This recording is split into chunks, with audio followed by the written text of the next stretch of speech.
வணக்கம் மாணவ தங்கங்களா, நலமா இருக்கீங்களா? 12th ஸ்டாண்டர்ட் கெமிஸ்ட்ரி யூனிட் 3ல இம்பார்ட்டன்டான book inside question test for sulphate or sulphuric acid. இது எப்படி நீங்க சல்ஃபேட் ப்ரெசென்ட் ஆயிருக்கு அப்படின்னு கண்டுபிடிக்கக்கூடிய டெஸ்ட் தான் இது. ஆல்ரெடி நீங்கள் +1ல செஞ்சிருப்பீங்க. அதாவது பேரியம் குளோரைட் டெஸ்ட் அப்படின்னு சொல்லக்கூடியது. அது என்ன ஆகும் அப்படின்னா, உங்க சால்ட் சல்ஃபேட்டாக இருந்துச்சு அப்படின்னா பேரியம் சல்ஃபேட் ஃபார்ம் ஆகி ஒயிட் பிரிசிபேட் வரும். அப்போ நீங்கள் என்ன பண்ணுங்க அப்படின்னா சல்ஃபேட் ப்ரெசென்ட் சொல்லுவீங்க. அதே தான் இங்கே கவனிங்க.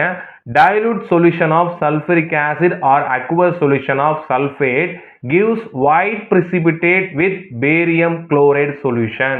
இங்கே பாருங்க, சல்ஃபரிக் ஆசிட் இருக்கா, இது என்ன பண்ணுது அப்படின்னா இந்த பேரியம் குளோரைட் ரியாக்ட் ஆகும்போது நமக்கு பேரியம் சல்ஃபேட் அப்படின்றது ஒயிட் பிரிசிபேட்டாக மாறுது. அப்போ இங்கே இருக்கக்கூடியது சல்ஃபரிக் ஆசிடோ இல்லை சல்ஃபேட்டோ ப்ரெசென்ட் ஆயிருக்கு அப்படின்ட்டு என்ன பண்ண நம்ம கண்டுபிடிச்சிக்கலாம்.